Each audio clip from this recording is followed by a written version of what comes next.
Hello and welcome to Hardcast, where we read through the last officially numbered Exo Manowar volume from the 2012. I'm Humphrey Erm. And my name is Chris. Lifeline.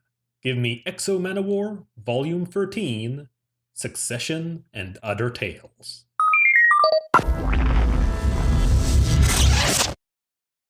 Issue 1. In this issue, we see a story from Arik's life as a child. He questions why they need to leave home all the time while being on the run from the Romans. His mother tells him that home can be found in the possessions they have, so Arik starts collecting things from different places and puts them all into a box. One day, while in their caravan, again fleeing from the Romans, a scout finds Romans on their way to attack them. They quickly gather all capable men and ride to meet the attackers. Little did they know it was a trap, and a group of Romans attack from their flank and burn their caravans, including Arik's box of home. His mother consoles him and explains that home isn't in possessions, but in your heart. How convenient. Aww. What? I just felt like it was really shitty. She was just like, no, home isn't a place that you're at. It's your possessions that you take along. And then when the possessions get burned, it's like, it's in your heart. Because if your heart ever gets taken away, you'll be too dead to care. Listen, Chris, she's been through a lot right now. I don't give a shit. So cut her some slack. Buck up. Stiff upper lip. No, but I love this, though, in terms of, it's the stuff we've kind of discussed before, where it's nice to just have a sort of historical adventure. I mean, there was nothing, supernatural in this one. I don't know, I think I also have kind of taste for historical comics in that sense. Yeah. Or historical fiction specifically, yeah. So, I mean, again, here it's like there's, obviously this works as a kind of a... well, backstory, I guess, would be the right word, but I mean, I kind of forgot it was Arik as he's just so young here. Yeah. It's cute. So it's a lovely art. So Perez. And in speaking of art, just one little thing here in terms of the panel layout stuff. Again, not like amazing or like not like the most amazing thing, but on page 22. Yes. So with that like middle panels there where they're using the, again, that's an easy thing to do today digitally. So it's not like, oh wow, I've never seen that before. But it's kind of like it just works in terms of showcasing time and just downright arrows pointing down in terms of focus. I don't know, it's a cool use of the medium. I don't know. I mean, I'm gonna paint a little bit of a word picture here, just so the listeners know what we're talking about, because I kind of want to take this apart. So basically, we have Arik and his mom kind of like in shock, standing. We see them from the back, and they're standing, looking at the caravan that's just in flames. And basically, imagine it's like a rectangle, and then from each corner it goes to their heads, which is in the middle of the panel. So it's kind of like it divides the one panel that could have been one panel into 4 different panels, and then it's kind of like, yeah, I mean, I guess that's pretty a way to explain it. But because you were saying that you can see so many things, you can see so many like time moving with these panels, but my problem is just that it's the same panel, just cut up in 4. I mean, because right above that, they did it pretty well, because they show like in one panel, they show the left side of the box, and on the right side, they showed the right side of the box. On the left side, it's not as burned up, and in the right side, it is much more burned up. And I feel that is a much more apt way of showing that. And I feel like with this panel underneath it with the 4, they could have also shown the caravan kind of like disintegrating over time while they're watching it happen. But then it doesn't really work out then with like the legionnaires then running away and stuff like that. So I don't know. I just feel, I don't know. No, I do agree with that. Definitely the upper panels there definitely do a better job at it. So, but my point was merely just it's kind of nice having something like this where you, because the time isn't so much in the image itself, but it's something that was discussed a lot in also called the Understanding Comics by Scott McCloud, Yeah. where he experimented a bit in terms of he would have like the same setup, like the same like two characters talking. Then he would experiment like how long do you perceive time in each individual panel based on little things.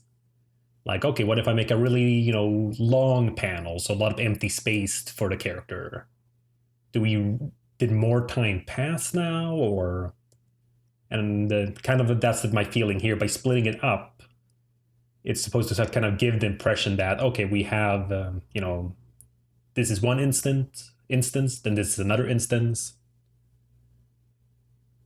So, but I see what you mean in terms of it's not quite telling it. Yeah, because I feel like, I mean, I don't know if this was just this panel in particular, which was just like a let's do this because it looks cool kind of thing, and there wasn't necessarily some sort of thought behind it. Because I feel like if you want to show time passing, I mean, because one of my biggest problems with this particular panel is I don't know how to read it. Because the way that it's cut, the whole top half or the top kind of line is the top panel. So I don't know, do I read it, top, right, bottom, left, or do I go left, top, right, bottom? And because there is no real time, like there's no time, because nothing like changes in the panel, I don't see why this would be done this way, because I feel like if you wanted to show time progressing, you could have the exact same panel layout and just have like very thin panels, right? So we see top panel, we just have just fire, and then we have more fire, and then it keeps going down, like maybe like make 5 panels out of it, and then all the way at the bottom, the caravan is just destroyed. You know what I mean? To kind of show them just standing there in front of their caravan while it just burns. But that also wouldn't make sense because you wouldn't have the Romans just standing there for an hour or whatever, how long it takes for a caravan to burn to the ground. You know what? I stand corrected. Oh yes, because that's the same thing like with Scott McCloud. I mean, he didn't with the panel layout, just like with Scott McCloud's book. It feels like because again, a longer panel does not make you feel longer time. It always has to do with what's in the panel. So I mean, you can have. Does panel length have anything to do with the time that you perceive? I mean, I can't remember specifically what Scott McCloud then said. Well, as far as I remember, I don't have the book on me here. It's back in Sweden, I believe. Yeah.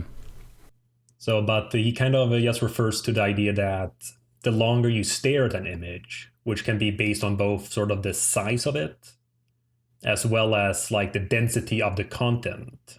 So, like that kind of gives the impression of how long are you looking at it, and that kind of gives you a baseline of how much time it's taking. Yeah. Though, of course, it's not an exact science. Yeah, of course. It has the usual issue that we always have in especially like superhero action comics. The whole, oh no, he's falling, and there's a really big speech balloon. Yeah. He's falling. Oh no, he really is. Oh, what should we do? It's like he fell like in the first sentence of your speech balloon. Right. No, but what I'm just thinking is that because the image I have right now for like a long time, like something that takes a long time, would be where, like, say someone had like this reaction, like it's a close up of the guy's face, and there's like many panels like right next to each other that's just his face, but with some sort of difference in his facial expression. That's kind of what I'm thinking of right now for something that's like. I feel like the if you want to make something longer, you kind of have to show the same frame, but just. I don't know. It's weird. No, but again, as I said, I stand corrected. In this case, especially even more jarring because of the good use of the example, or like the good use of the technique above. It really is just kind of we have the panel. Well, we have one big panel here. Yeah, and it would look cool if the lines of the border lines of the panel would come into the middle there. Exactly. I mean, heck, even what's called Auric and his mom kind of become the fifth panel, you could say. Exactly. Technically. So again, it's cool, but it's just cool because it's being done more than, oh, right, I really... Like, it's not like that one time we were discussing, it was, I think, the last of the Bloodshot hardcore thing. There was this one sequence there I remember we were discussing which really played with sort of like where the panels were and what was happening in the panels. Because you could see like from one of the panels of the same environment, like there hasn't been like an explosion. Yeah. But then as the character, I think it was Granite, actually like leaps around and shoots at the Bloodshot or something, then you see it like throughout the panels of the same image, and that looked really cool and made it clear what was happening. So, but yeah, I mean, just like any kind of little backstory kind of tale like this, it's basically pointless. Well, it does tell us a little bit about why Eric has this obsession for home. Exactly. But in general, it's not... We could still kind of understand that from previous encounters or like from previous flashbacks. Yeah, but it's still a nice story. Oh, yeah, no, like I said, I love these kinds of things. It reminds me of, like I mentioned, all those sort of phantom stories. Yeah. So, and it's cool because, you know, you get this different environment, different values. So, and yeah, it's just kind of nice. And like I said, gorgeous art. Mm-hmm. And I just realized that's a dead horse on page 23. Yep. I didn't quite get that the first time. I kind of just thought, okay, yes, a pile of people. But I'm like, nope. Isn't it great, though? I made like a point of that and not all the dead people. But I'm like, oh, a horse. That's so typical because the assumption is that humans have done something to deserve death, whereas animals are innocent. Well, exactly. I mean, you know, they had no choice in the matter. Right. You know, they didn't choose to be horses. Visigoths chose to not be enslaved by Romans, the bastards. How dare they? But yeah. Yeah, let's move on to the next one. Chapter 2. The Prisoner. Colonel Capshaw is on board a love boat when she sees one of her guards through the security cameras opening the door to a Sayat prisoner. She comes down to stop it, but she's too late. Turns out the Sayat can make people think he's anyone he wants them to. He claims that he knew her father and claims he was a Russian spy. She rejects this information, and after disarming him, he decides to take his own life. Because nothing's worse than Russia. Wait, did she... No, she didn't watch him... No, she didn't watch him get caught. Like, walk into the... I mean, again, this is not a... This is no point. You see, she's on the first page. She's, you know, looking at the computer screen. And then she sees him there. Is that Corporal Brooks opening the door? What's he doing? So he's not answering. Ah. And then we get your favorite thing 12 hours earlier. Yeah, okay, so that's where I got confused because I thought she was just reviewing the tapes. Yeah, I could see that. Because she's talking in past, like, oh, I already know what's happening. I don't know, this is just so, but okay. All right, I stand corrected. No. Yeah, no, but then you also see here now on those, on those screens of I guess it would be the fifth panel of that page. Yeah. They're just what's called crops of the first panel of page 27. Right, and then I'm also kind of thinking like, just the fact that like, why would we then kind of? I don't understand why she would be watching him for like 12 hours. You know, isn't that like a shitty job to just sit and like? I don't think a corporal is sitting there watching security footage. Well, I get the impression from from the first page here. Like, of course, she's doing the typical comic book narration thing, but it seems like she's entering the room, so she just sat down to start looking. So, but then why does she have the footage of the guy like strapped up? Because I guess it's to give us context. We're just splitting hairs here. I mean, this does not matter at all. But I just can't get over the fact that like she's sitting there for 12 hours watching this dude, like she's watching the door of the prisoner, basically. I mean, that's not a job for a corporal or colonel. I don't know. It's weird. But yeah, because you're seeing the thing that happened 12 hours ago. And then she's sitting there. I'm here to make sure we complete the mission. Is that Corporal Book's opening the door? That's 12 hours later. Yeah.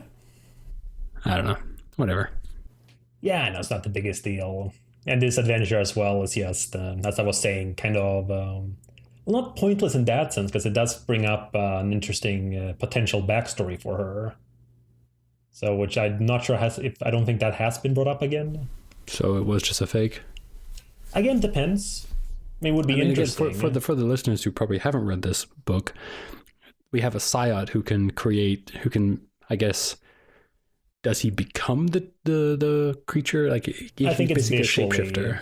I think it's visually, like he makes you think you look like that person. Right. So he's basically a shapeshifter. Basically, but not the same person would see the same thing, I think. Right. So, no, I think so, because why would Colonel Capshaw see the daughter? Oh, that's a good point. Yeah, I doubt she would know what his daughter looks like. Right. So, yeah, so it is like some sort of projection. So he's like a hologram or whatever it's going to be. That makes sense. So yeah, he's some sort of Russian guy, and then he's talking about how he knows Capshaw, but that her real name is like Anya, and it's like she's some sort of Russian dude. He's a Russian bot.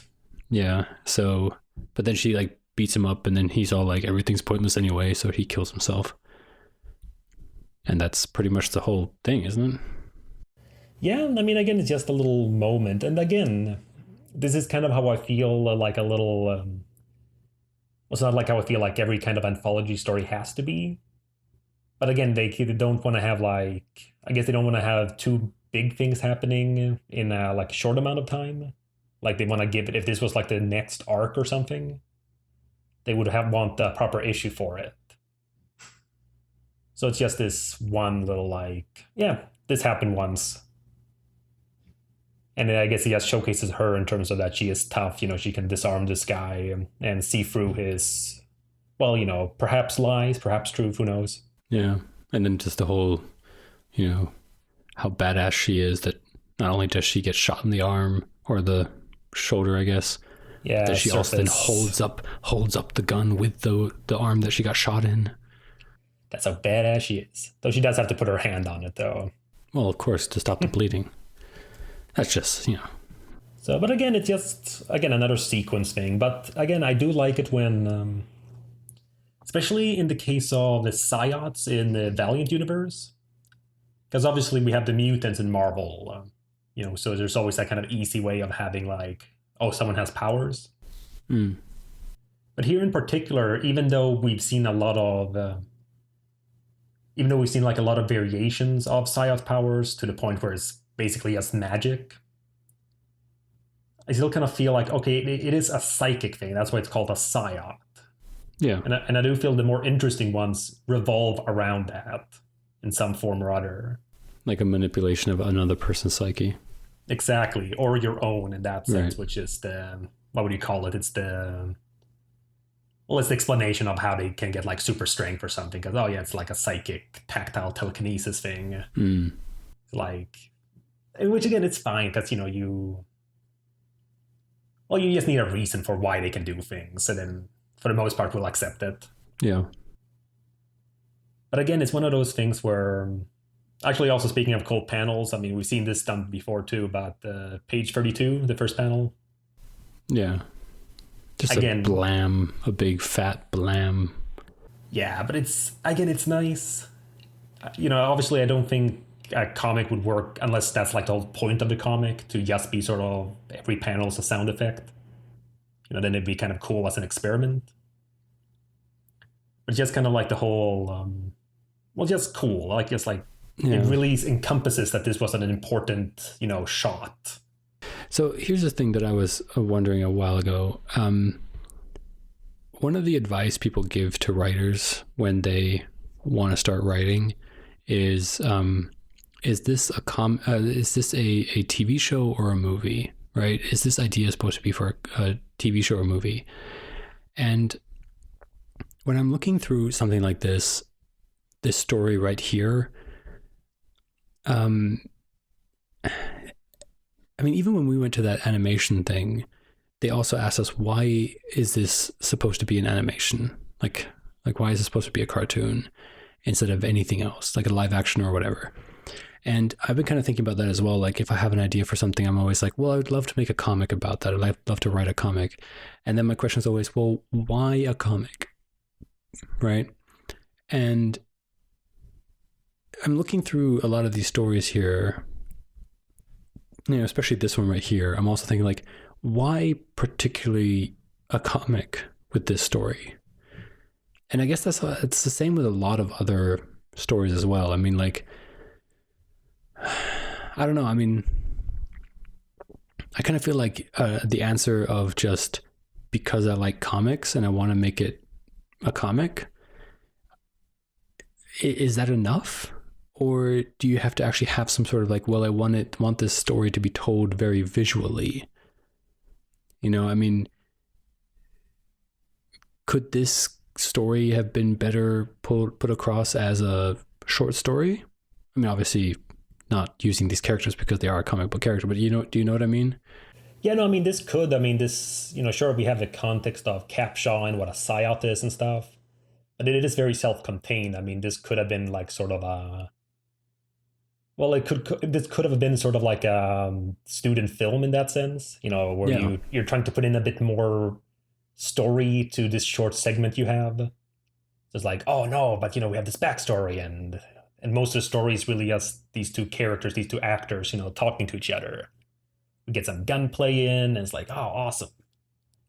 And it ends with you know, a suicide, which makes it very, you know, interesting. It makes it very film arty, like exactly. Yeah. But honestly, I mean, not to do the thing I usually do, where I bring up my own like endeavors. Oh yeah, go on, show yourself. No, but remember that's one like short film idea I've had. The one with the, well, I guess I'm spoiling it now, but the one with the wasp. The one, oh yeah. Like that one, I actually was when I came up with that, I was very clear with, no, this has to be live action in terms of a medium. So because if that idea was, I mean, tell the idea. I mean, oh yeah, true. Yeah, true. Sorry, I forget the audience doesn't know. I mean, there are other people listening to this except for me. Right. The quick summary of the idea. It's basically there's this nice little summer party outside. You know, we got all this friends and family having a good time together. Sun is shining, and then this this guy in a red and yellow striped shirt comes along.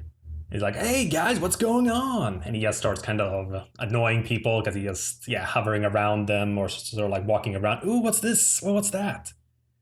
And when someone tries to kind of like shush him away, he gets really violent. He pulls out a knife. So like, what's the matter with you? Like it's getting really crazy. And then you see someone's kind of like reaching down to what looks to be like a bottle. Like he's reaching for the bottle. So, he's going to try to like smack him down. And then just as the guy like the other guy turns around, we see the guy who was reaching for the bottle lifting up his arm, smacking down on him, and we see it was a newspaper. And then as we see on the table, we see him kind of removing the newspaper from the table, and there's a wasp like dead there. So just quick summary there in terms of it. The guy was supposed to represent what it feels like to have a wasp around the dinner table. It's like a stranger comes along with a knife. Anyways, but regardless of whatever quality this idea has, I understood very early on with it that despite my like education and experience being in animation, the idea here would not work as well, because the whole thing when it's animation, it's already interpretation of something. Right. So even if I have it be sort of realistically drawn, you know, maybe even like rotoscoping, we're seeing it through a filter of something that's supposed to be real. And then the whole surprise is like, oh, all right, because the wasp is like that, or like that is kind of how it feels like. Yeah. So if that was animated, no matter what the style or so, you already have a filter on top that makes it a metaphor, so to speak. Right. So it's little things like that where. But that's the thing, like, that's why a lot of times I don't see the difference between what needs to be. I mean, obviously this story with Capshaw has to be told as a comic because it is a comic medium. She was created in a comic book universe. But like, take, for example, like, just something like, Scott Pilgrim or something like that. But I'm kind of thinking like, well, maybe that also needs to be a comic because it's a very visual heavy with like all the comic book and the video game references and stuff like that. You can't really do that in a written thing. I don't know. I'm just kind of trying to think because it's kind of hard to come up with something like I have this idea of like a of this what is it called, like a post-apocalyptic, like kind of like a cyberpunk kind of idea, like a parcel delivery service idea that I've been mulling around in my head for a while. And I'm always thinking like, oh, would this work as a comic? Yeah, it would work as a comic, but would it be as strong as a comic? Not really, because it doesn't have to be a comic. It could also be a TV show. It could also be a movie, and I don't know. I was just trying to see if you had some advice on that, but because I feel like this could also just be very easily a little short story, but yeah. Again, it's a good one. It's fun. Yeah, no, I mean, it is an interesting topic, but again, it can go into most things. Like, I guess the easiest way, like, I think it's probably easier to see things that can't be another medium without it, changing entirely. Like, I haven't played this game, but I think you've heard of it as well, the Nier Automata. Nope. It was a game that came out last year that was apparently really amazing. It's like some future world where you play as this like android, this what's called female android in like a nurse maid outfit. Oh, okay. So yeah, but I've understood from this game, it just can't work as any other medium. It can't work as a comic. It can't work as a movie because it really plays with the medium in the sense of like something that's always been sort of an extra in games, like the alternate endings and stuff. Yeah. Like, oh yeah, you can New Game Plus, you can replay the game, and it's apparently actually inherent to the story that you replay the game beyond, it's not just that, oh, now play it again and you get a bonus. It's you play it again, but because of how the first time you played it ended, that apparently affects how your game is right now. And I don't know, it's very interesting. Same thing with Undertale. Okay. You can't quite get that same, sure, the characters can work in any medium, but the actual narrative hinges on the idea of being inside a game.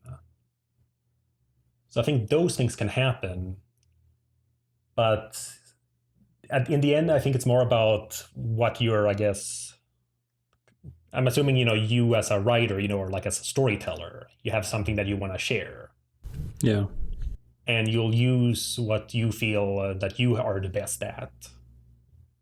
But I think the big issue comes into things where it just gets difficult.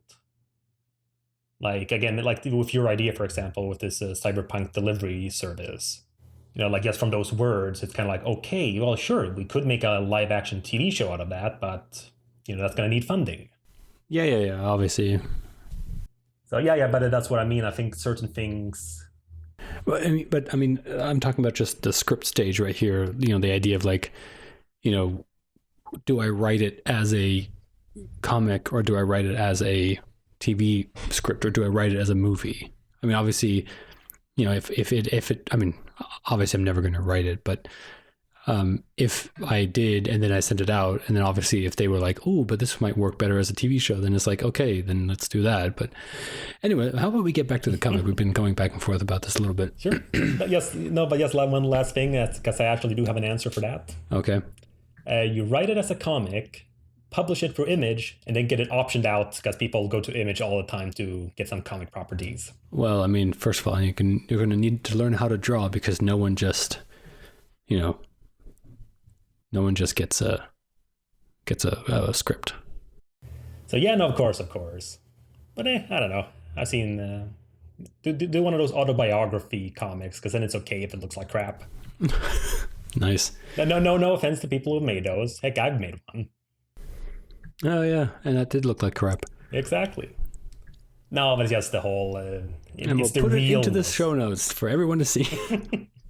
No, it's the whole realness of it. You know, it's because it wouldn't actually look good. A lot of these kinds of autobiography. But Humphrey, comics. then I'm going to have an interesting life, and I don't have that. Oh, these people don't either. They take simple things and exaggerate them. Right, just like that. What was that Batman comic? I don't know. What was his name? Was it? Yeah, Paul Dini. Oh yeah. Yeah, he did that comic as well. Which one? I mean, I know he's done a lot, but no, he did that autobiographical comic. I told you about it. I bought it and I read it. Right, that one. Oh man, I don't think I ever read it though. Really, it's actually. I mean, it's weird. Like it's good, but it's weird. Like, I don't know. There's just this thing where he. I mean, apparently he's become much more mentally healthy. Let's call it.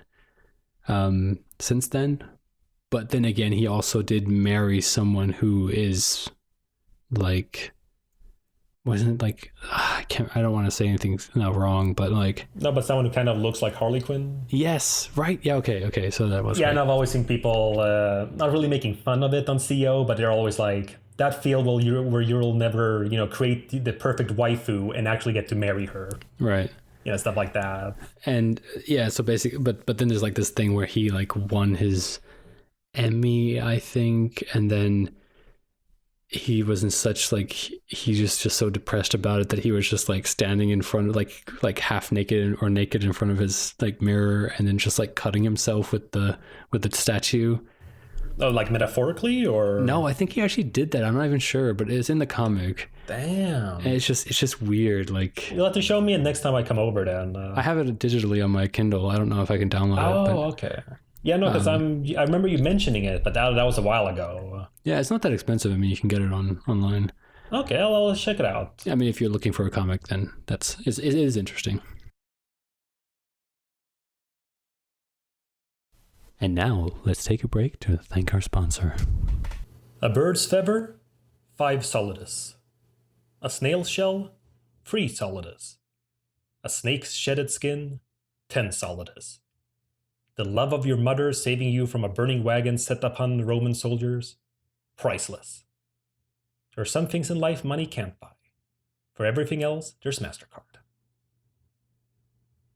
I looked it up, and solidus was the currency that Visigoths used. So I was being like very smart. Oh, okay. Issue 3. Trill meets with a group of vine plantlings that seem to be Hollywood executives. They have an idea for another attack on the humans, and Trill doesn't really care what they have to say until the director makes it clear that they are just as into killing all humans as he is, even though they are half human. The comic ends with Trill getting ready to listen to the director's plan. This was pretty straightforward. Yeah, but this one's kind of nice, though, because this one actually sort of does lead into something. Yeah. I mean, as they say at the end, this little one leads up to the first Faith volume. Because I believe the executives here are the ones from that, story. Mm-hmm. I mean, it's a different art styles, and I don't think those executives were particularly unique in terms of their designs. No. At least there's something kind of like, right, so, Trill did know about them, and I don't know, it's a cool concept in general, the whole plantlings. But I do still feel it's kind of weird, that whole, I don't know, I mean, it just feels weird how, I mean, first of all, it's weird that the proper vine looked down on the plantlings. Because he acts like they're just like scum or something like that, Well, they kind of bring that up, though. well, I know, but that's the whole point. I just think it's so weird that he does that it is a thing, because I mean, technically, they should be happy that they exist. You know what I mean? Just like this guy said, the director said in this comic, is that like, look, you blame us for leaving us here. Forcing us to be born in the bodies of our enemies, for being seen as inferior by our own people. You judge us for playing the role that we were cast in, but whatever skins we wear, we're still Vine. And it's just like, yeah, that's true. And that should be the reaction from the beginning. That should be so obvious, because it's like, I mean, well, if something, I mean, if we want to have like a real world comparison, as close as we can get with this, you know, it would very be sci-fi spies, scenario. right? Well, not just spies, but if we see them more as sort of, if we take like a Trill, like the, what would you call, like homeworld Vine? Yeah. If we were to say that they're Great Britain, Okay. and the plantlings are what's called like the colonialists in America before the revolution. In a sense, like even though they are British citizens, you know, before their independence declaration, you know, they weren't, you know, treated as well. I mean, that was the whole reason for it, you know, higher taxation, you know, like even though they were British subjects. And it's not, and in this case, it's not even like how it would be, for example, with India and African colonies, Yeah. where you'd have the racism angle. Well, of course, even if they're British subjects, of course they don't, you know, care about them. So, I mean, I know it's not the perfect metaphor or like comparison. Yeah, I'm not sure if it's even apt. Oh, not even apt. Yeah. I'm going to start slinging around with these words, you know. No, but my point is that I think even though it is, of course, their, as he says, you know, it's the homeworld vines that started all of this. But I think even then it's kind of like, well, you know, maybe it's just because of the whole impurity of them, they just can't help but I see guess. them as lessers. Yeah, true. So, but yeah, I don't know. I mean, I would think it would be like something like a sleeper agent or like some sort of spy. But I feel like if you're in this kind of situation like here, you'd want to have as much. You would have like loads of respect for them. Like be like, you guys are our best kind of way of actually doing something. But then again, you know, we're talking about the Vine, who are just some, you know, Kriegerrasse. yeah, no, but exactly. It's just a warrior race. Oh, you know, it's one of those things I wish there was more like fandom stuff, because, you know, could be fun with like sort of a Vine Klingon crossover little fan art or something. But yeah, I mean, honestly, also really like the art here. Like it's kind of it's different. It's different, but it's still good. Yeah. Yeah, exactly. It's not. I'm not sure how to describe it specifically. Like they put over this sort of filter over everything, because I believe it's digital. But it looks like it's like watercolor kind of.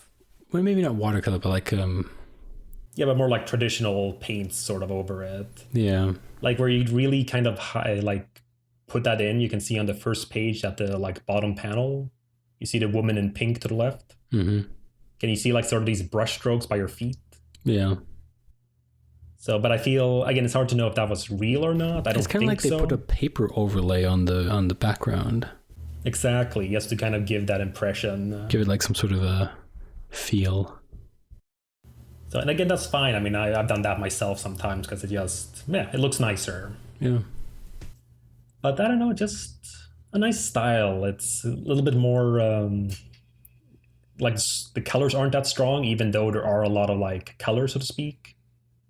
Like it's all very saturated in a sense. And I don't know, just very appealing. Yeah. So though I do, and also in a sense, I also like the idea of this is a good lead up for Faith. It's a shame that we didn't read it before. So yeah, but it kind of showcases the sense of the humor that they try to have in Faith. You know, like, well, of course we can have a Vine, you know, commander just stand at the Hollywood Boulevard or whatever it's called. You know, because of course people are just going to look at him and be, oh, cool, you know, that's or like, what's he say? Yeah, that's the worst Predator costume ever.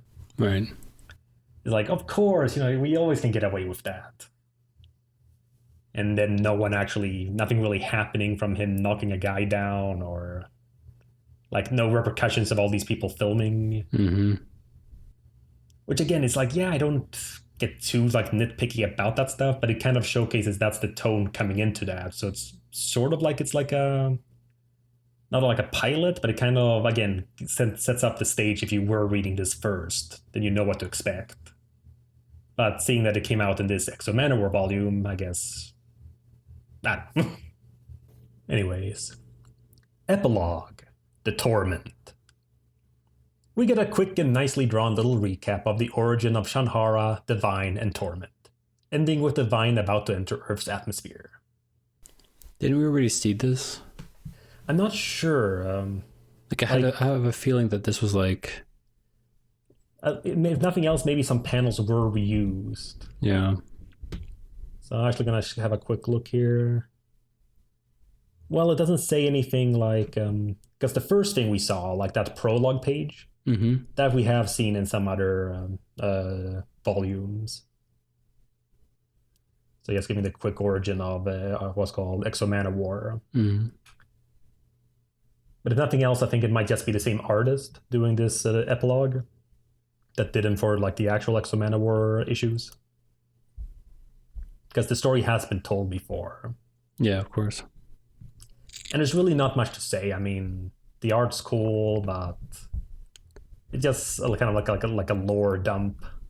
I'm pretty sure we saw this at like the beginning of another Manowar volume, like the exact one, like it literally copy pasted.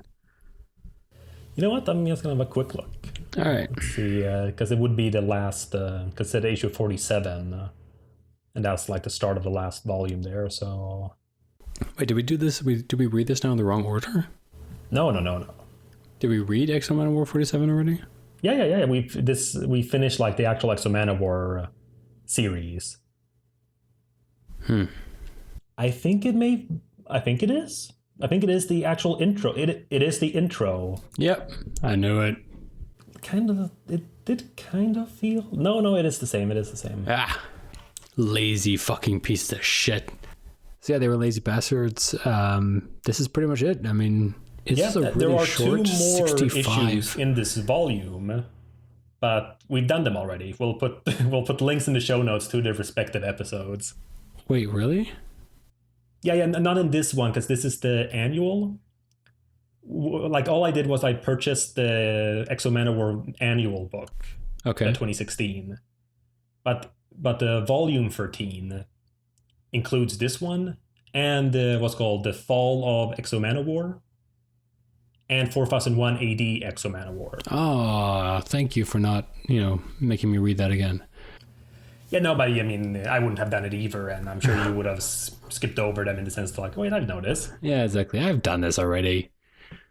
So again, and that I was going to bring that up, then especially with you noticing that they already had published that last story too. Yeah. It's not a lot of bang for your buck, this volume. Not at all. And if I was supposed to buy this, I mean, I could have bought these as issues then.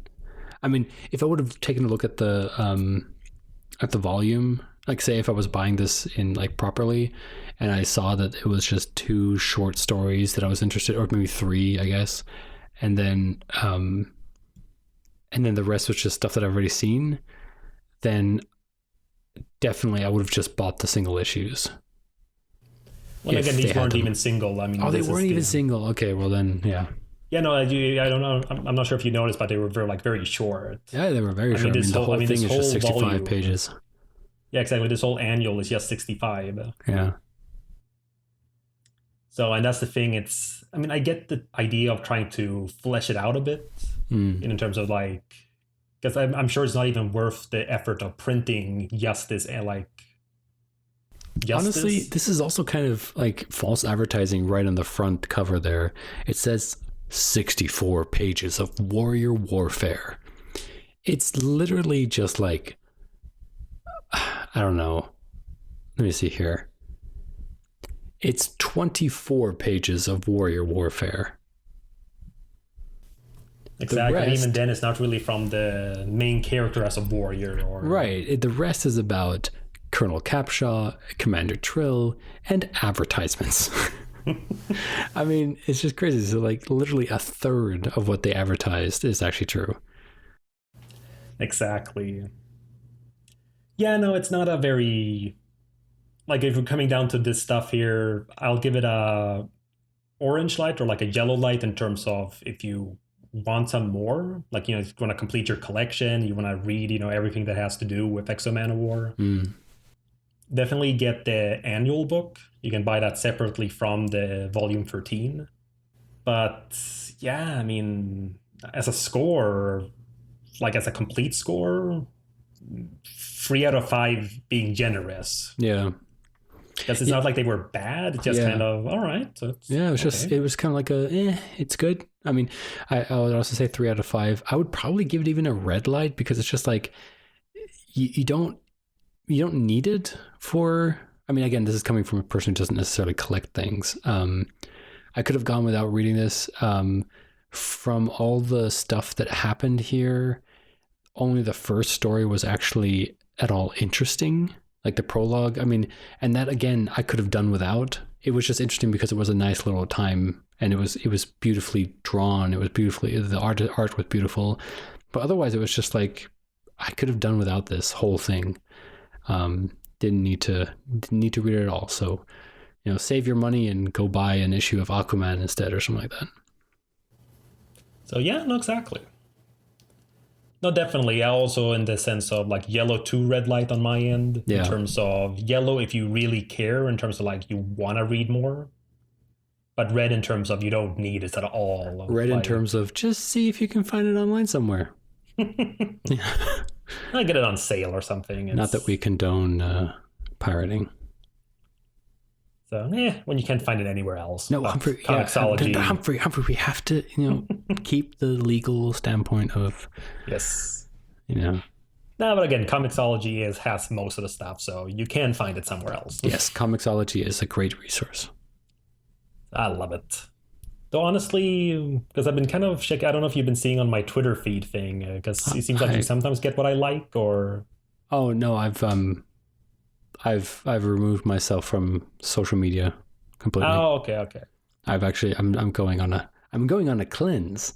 Nice. So the entire month of September, I'm not. You're in such a good mood right now. It is actually, and I'm not even like kidding. It is amazing how good I feel.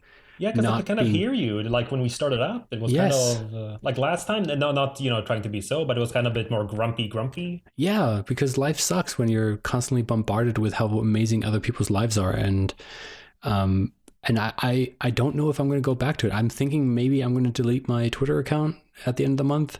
I'm going to probably keep Instagram just because I really like Instagram, but I'm totally going to reduce my time on there because it's crazy. I mean, my life is completely turned around just 2 weeks of just not using any social media at all.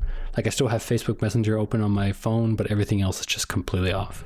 Right, but it's just your communication service more. Yeah, I'm using you're not checking out everyone's like, oh, what's all these wedding pictures? Or also, I have like no friends on Facebook, so there is nothing on my Facebook feed. But Facebook Messenger is the way that I communicate with most people. So I have that on my phone. I don't even have Facebook on my phone, just Facebook Messenger. Apparently you can do that. But nice. Oh my God, I feel so good without social media. It's crazy. I'm not on Reddit. I'm not on Twitter. I'm not on Tumblr, not Facebook, not Instagram.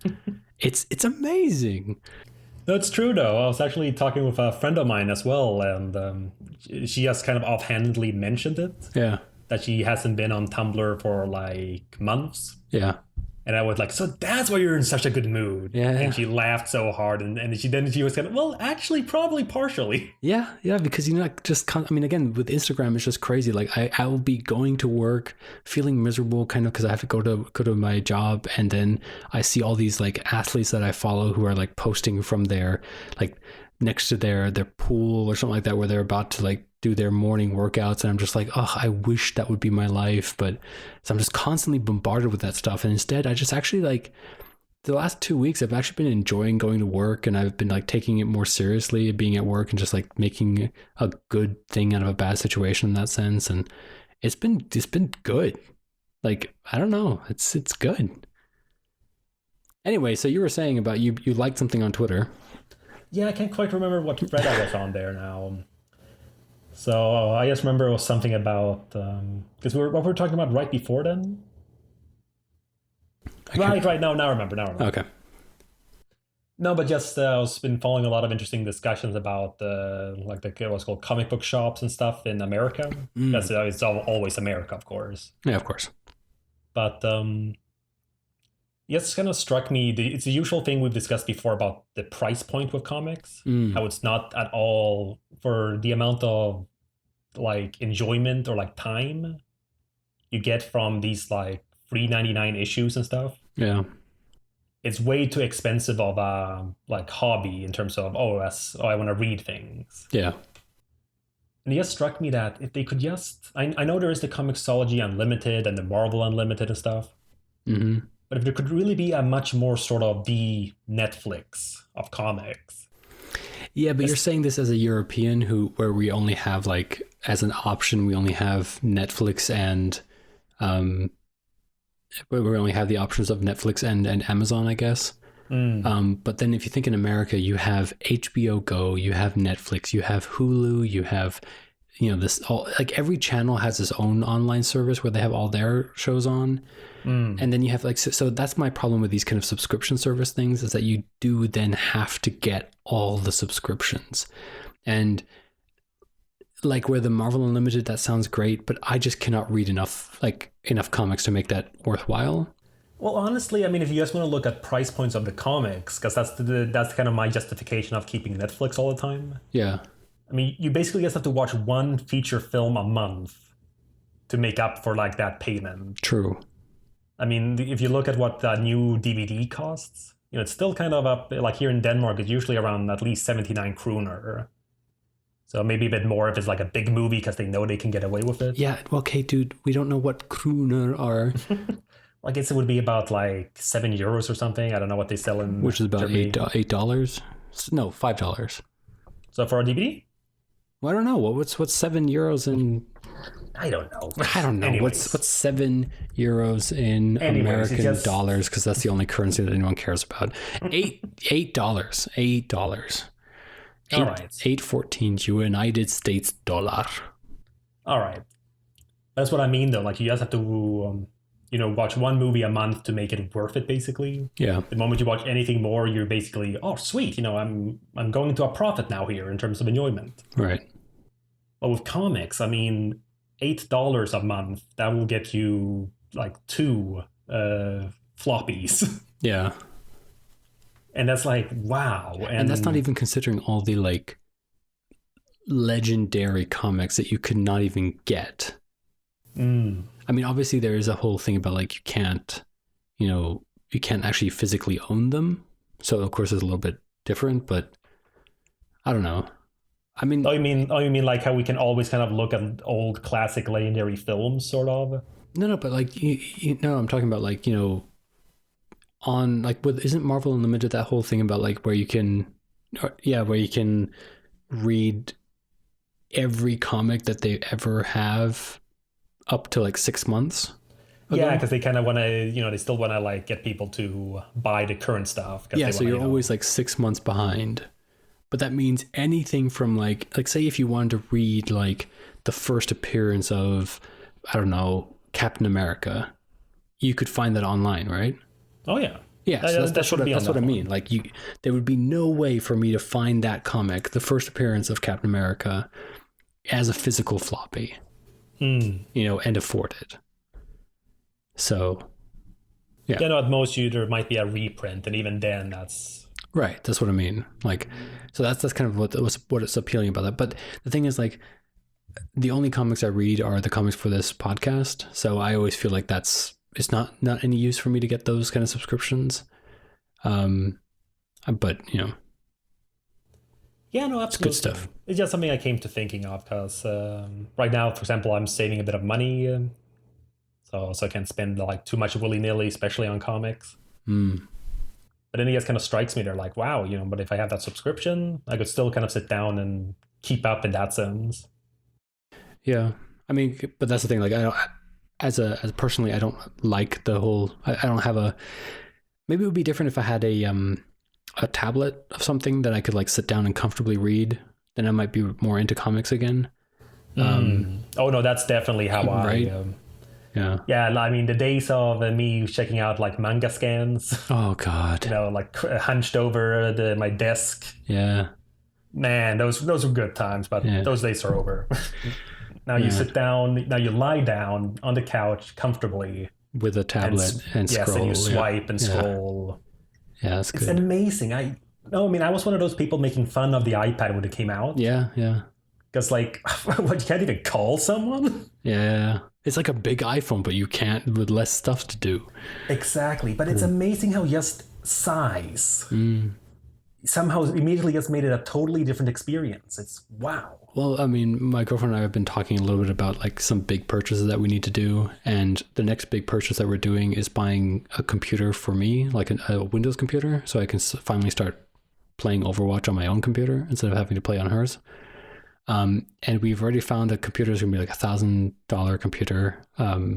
It's a gaming laptop, which I think is going to be awesome. And then we're going to use my old MacBook that I'm using right now as like the kind of floaty computer, the one that's going to be like in the kitchen when we want to take a look at a recipe, because it's like one of those MacBook Airs, so it's like a really thin one. And that's the one that's like on the couch for when you want to kind of like scroll on something when you're watching TV. But then once we get the next big thing that we're going to get after we get the computer is going to be an iPad or some sort of pad, some sort of like tablet. Surface. Well, I'm not sure about Surface because it's like an actual computer, but something like maybe even like the Google, like one of those Chromebooks. Oh, true. Because they kind of do the same thing. So it's one of those things where you can then have the recipes on there. You can have all that kind of stuff on there. And then it's a nice little thing, that a touchpad screen as well, where then you can start reading comics. And then maybe I'll get more into comics then by that time. But yeah. So we've gone over an hour talking about... Yes, this was supposed to be a short episode. It's a short episode. We really did our ratings. We talked about this comic. Anything else that you want to talk about, so last minute? So not really. I mean, we already kind of gave the whole impression of, the next Exo Manowar series. But, this really was just an afterthought. Yeah. I mean, actually, just one last look here, because they're showing that reading order. No, it just kind of stops at volume 11. So maybe this did come out before volume 12. Okay. Yeah, no, you're just kind of seeing, like, if you see the reading order on page 47. Yes, has like all of the actual Exo Manowars and then all the quote-unquote optional volumes, but it's like, yeah, this one would definitely be optional as well, even though it's a numbered volume. All right, well then. You can discuss this episode on Reddit, tweet Humphrey, or you can follow us on Facebook. Also, all of our episodes are available on our hosting site, Podbean. Links are in the show notes. Catch us next time for... Generation Zero, Volume 1, We Are the Future.